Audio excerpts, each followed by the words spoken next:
Welcome to This Academic Life. This episode is sponsored by the School of Engineering at RPI. Did you know that it was a chemical engineer from RPI, Mr. Howard Iserman, who invented the sunscreen? So next time when you go out on the beach, think about RPI chemical engineers who have been keeping you safe. Hi, I am Kim Michelle Lewis, a professor of physics and associate dean for research. Hi, my name is Lucy Zhang. I am a professor of mechanical engineering. Hi, my name is Pania Newell. I'm also a professor of mechanical engineering. If you are involved with an engineering program, you must have heard about ABET, known as the Accreditation Board for Engineering and Technology. Today, we are going to learn more about ABET and their evaluation process. Joining us to talk about this very specific topic is Professor Girum Urgessa. Professor Urgessa is a professor of civil, environmental, and infrastructure engineering at George Mason University.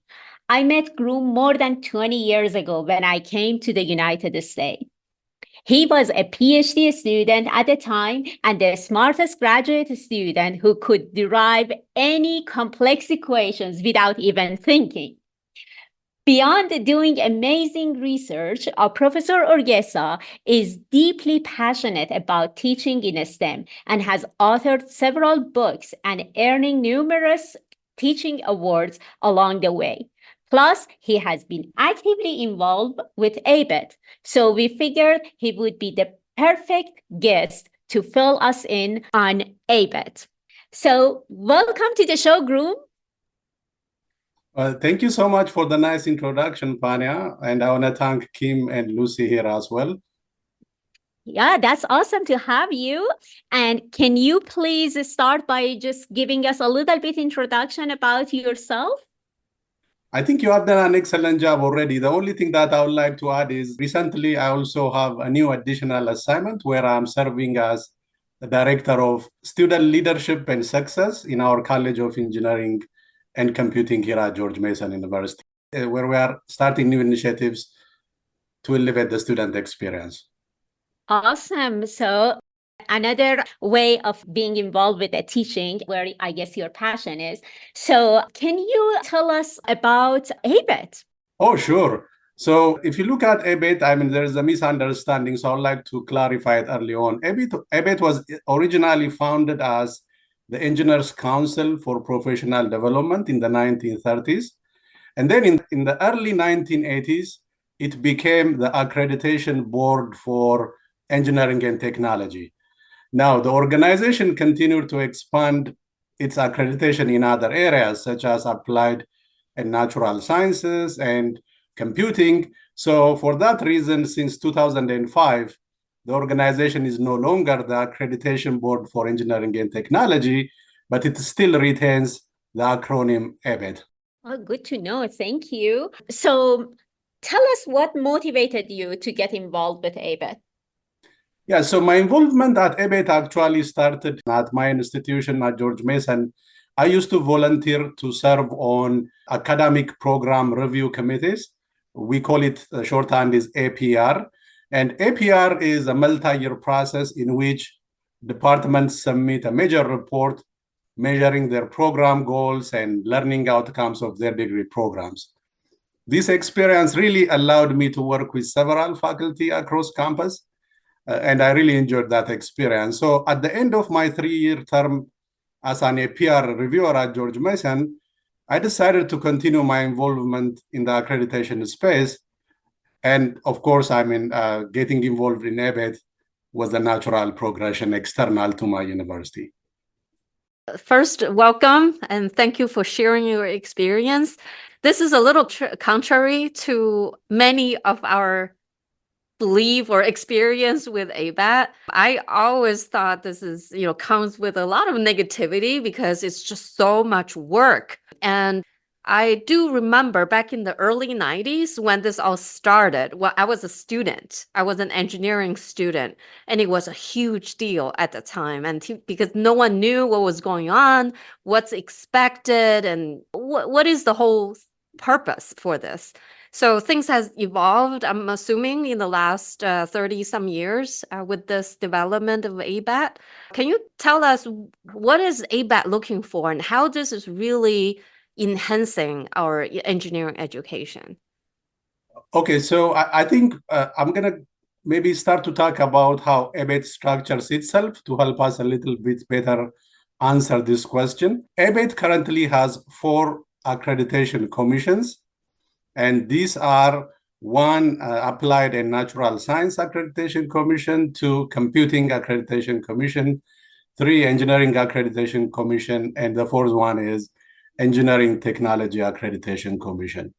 Now, each of these 4 commissions set their own accreditation standards for specific programs and degree levels. Of course, I'm currently serving as an ABET program evaluator for the civil engineering program, which will fall under the Engineering Accreditation Commission. So my answers typically will focus on that accreditation commission. We call it EAC, okay? So if I refer to EAC, that's the Engineering Accreditation Commission. Now, each degree program must satisfy the general criteria developed by the commission. And the general criteria has 8 components covering students, program of educational objectives, student outcomes, continuous improvement plan, curriculum, faculty, facilities that you have to support students, and then also institutional support for the department. So I think the way I looked at it and the way what draws me to ABET is we really are ensuring that there is quality, not only for curriculum, but also are we supporting faculty who will be delivering the learning experience? Do faculty have the facilities to conduct the education needed, right? So I looked at it out holistically, saying this helps not only students, but also faculty, because, for example, if you don't have enough faculty, the reviews will find out that, okay, maybe the program needs enough faculty to deliver its mission. So if you look at it again from that holistic perspective, not only just, we have to assess our courses, then you start to realize the value of really ABET. Okay.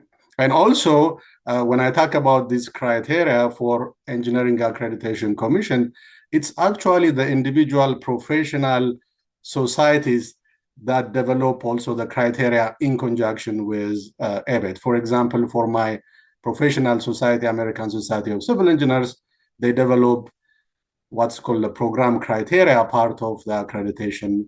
And the same thing, for example, for ASME and IEEE and so on. Does then science disciplines also have something similar? Because they're not engineering.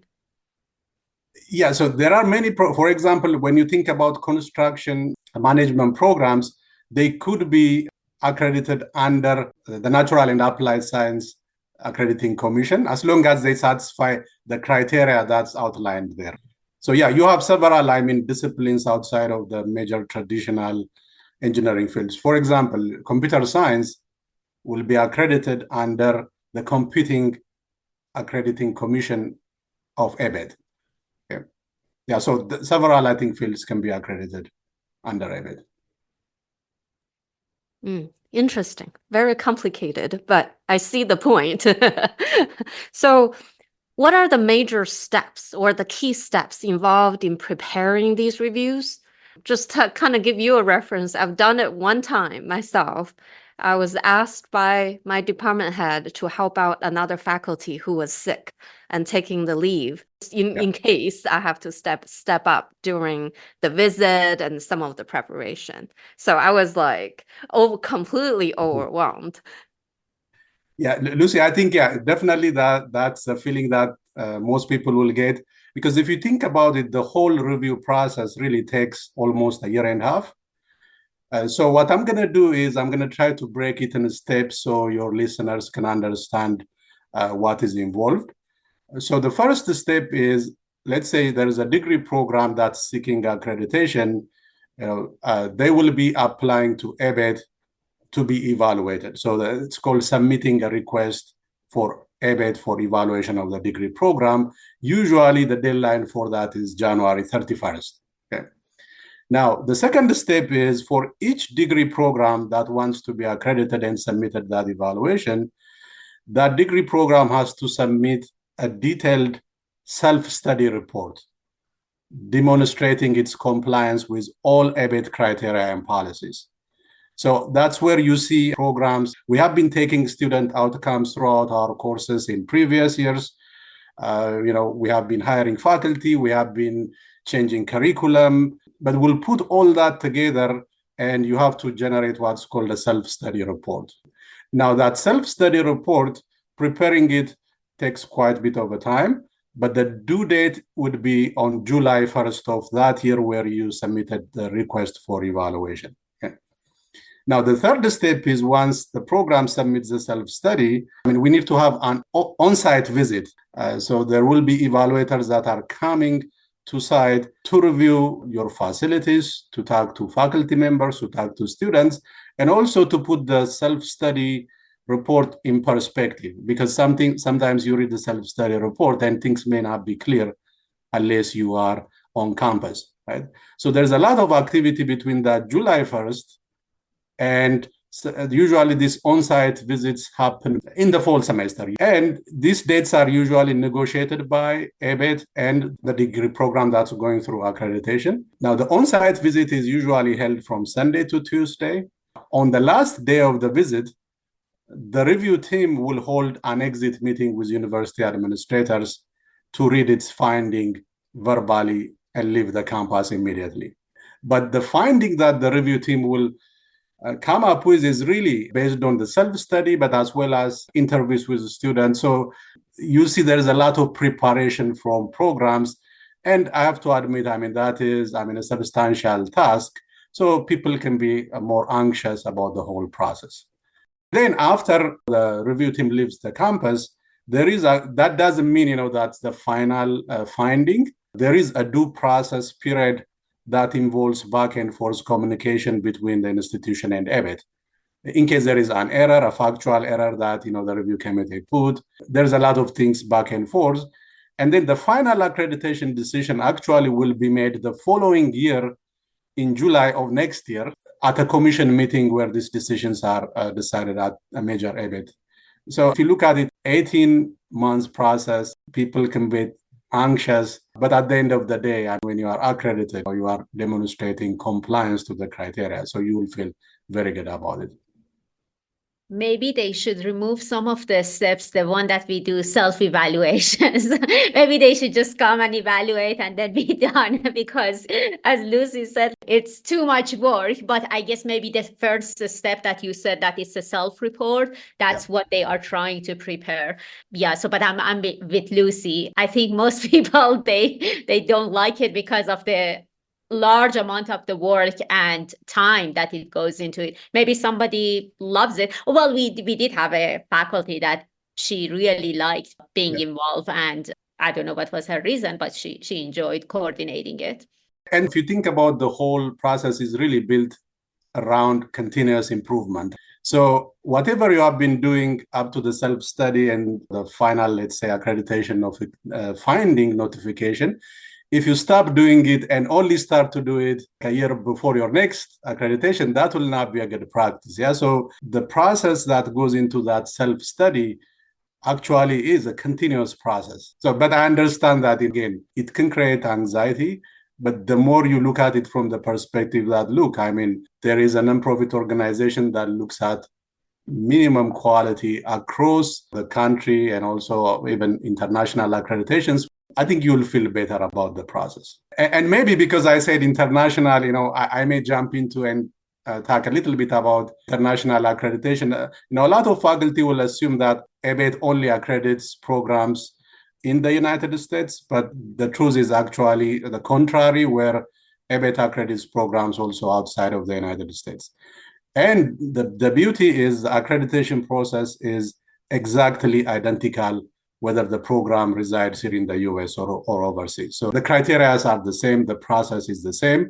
The only difference, I don't want to say the only difference, but the fee that you pay for international institutions will be higher because the ABET team will be traveling overseas, and there may be also additional costs that are associated with ensuring the safety of ABET teams, security and so on. Now, the last time I checked the ABET website, just focused on the Engineering Accreditation Commission, there are ABET accredited engineering programs in more than 45 countries.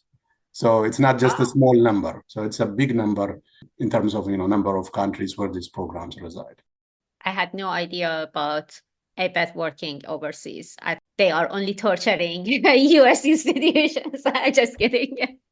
Yeah, we're gonna change the verb, torture at the end of this podcast. Right? Yeah.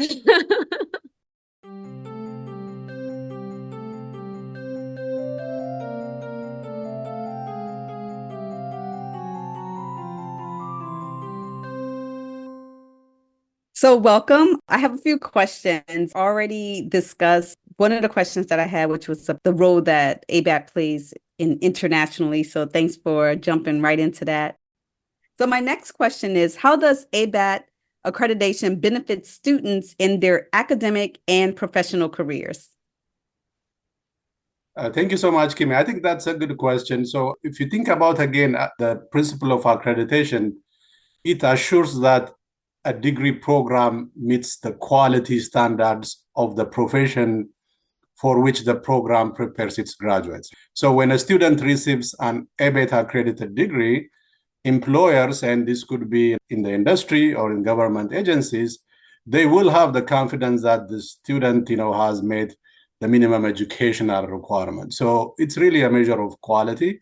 So the students will be really employable, would be my first answer. In terms of professional careers, one example I would like to provide is professional licensure. If you want to become a professional engineer, in most states, graduating from an ABET accredited program is a requirement to validate the educational experience component of the applicant.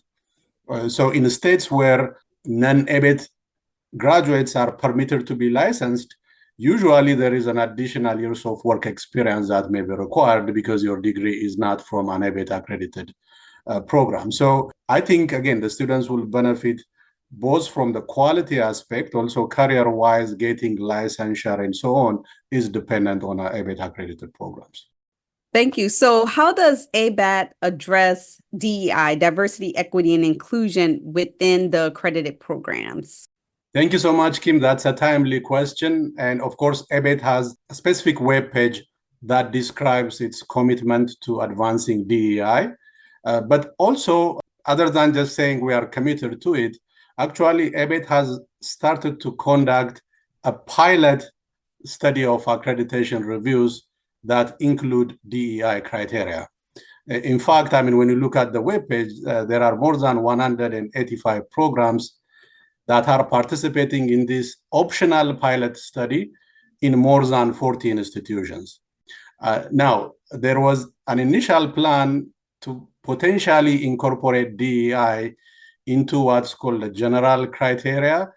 For example, for programs undergoing reviews under the Engineering Accreditation Commission, the target here for incorporating DEI criteria was starting in 2025-2026 cycle. The ABET website, of course, now because of the political pressure and so on, it states that, at least I'm going to read this part so that I'll be in compliance with what ABET is saying. It says, I'm quoting now, re-examining the original plan for full implementation of the DEI criteria, unquote. And this is just simply because state legislatures have proposed or passed laws restricting or prohibiting organizations from including DEI as part of the accreditation process.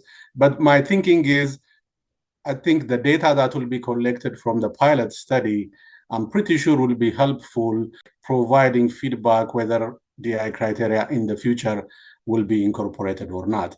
Now, if you look at, having said this, if you look at the civil engineering program criteria, because I'm familiar with it, remember, under the Engineering Accreditation Commission, you have to satisfy two criteria. One is called the general criteria, and then there is a specific program criteria. Now, for civil engineering, if you look at the program criteria component, ASC has made the decision that DEI would be part of the criteria. Again, I encourage people to look at the civil engineering program criteria. So I have one final question. How do you see the future of engineering education evolving? And what role do you think ABET will play in that evolution? So for example, the first thing I think about is AI. Right. So do you see ABET somehow revising the process just as they did with DEI, or coming up with something to account for AI in education or in engineering education? I would love to hear your thoughts about that. I think that's a great question, Kim. Again, you've touched on AI. I think the rapid advancement of computing and also the emergence of new technologies, AI, big data, etc. It demands us to rethink how we educate engineers in the classroom. But as you know, curriculum changes are often very slow, and then they don't keep up with the rapid change in the industry. One way of getting feedback from the industry to change how we evolve our engineering education is through compliance by changing the criteria, right? So you talked about AI.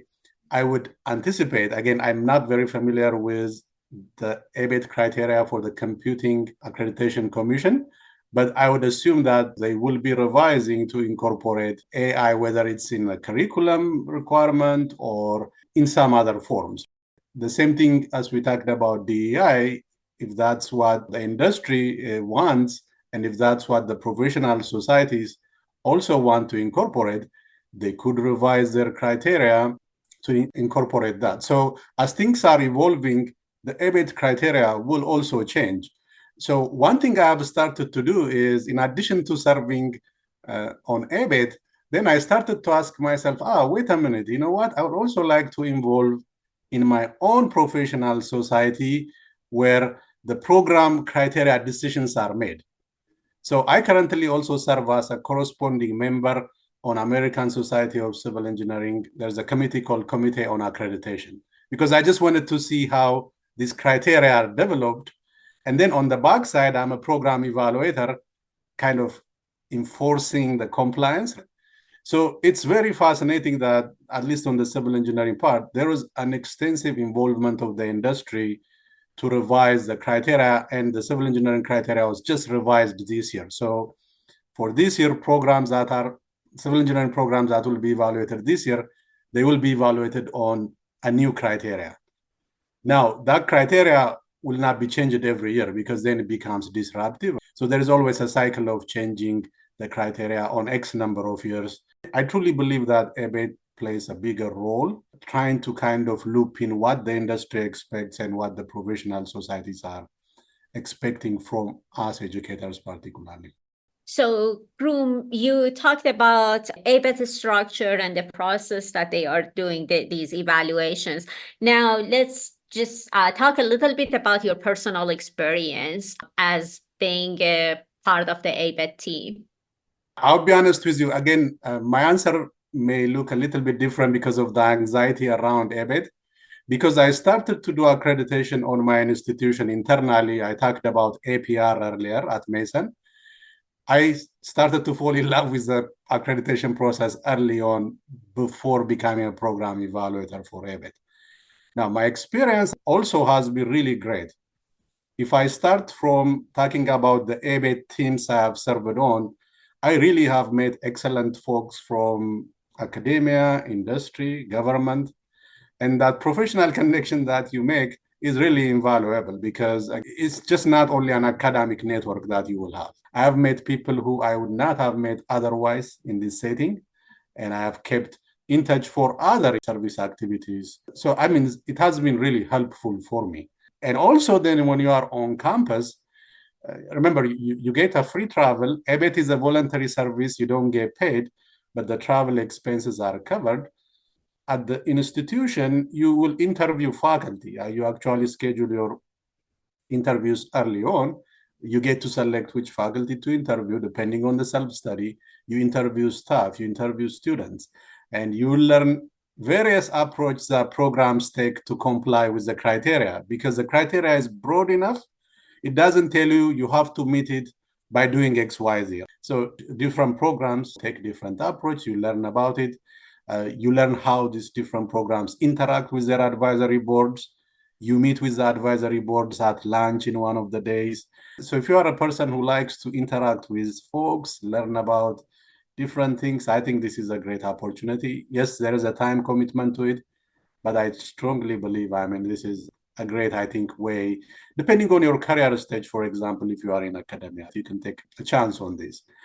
The last thing I would like to say here is, you asked me about personal experience, Pania, but the knowledge that I gain, I'll bring it back to also my department at Mason. When we are going for ABET accreditation, I can give a well-informed feedback on our self-study. So I think you also benefit your own home institution by doing that. That's awesome. Thank you. Maybe if you have any advice to give to those people that are like you, thinking positively about ABET, or anybody who might be interested in doing service as part of the ABET team. I think for those who are, again, interested in getting involved in ABET, my really suggestion is just jump into it. The process of how to become a program evaluator, it is, I think, well outlined in ABET website, but the main requirement is for you to be a member of your professional society, such as ASCE, ASME, and IEEE. You have to be selected by your professional society to become an evaluator. And then once ABET confirms that you're a program evaluator, you have to go through a training program. Now, that training program, you can use it as your professional development hours for your professional engineering licensure, or again, connecting with people who will be taking a training program. Now, when I did it, ABET is located, the headquarters is located in Baltimore. So it was a small trip for me. And during the pandemic, I believe the training was online. So I'm not sure currently whether people have to travel to Baltimore for the training or not. But again, I think the training is essentially a mock review. You'll be given a self-study. You go through the process. You'll be properly trained to be a program evaluator.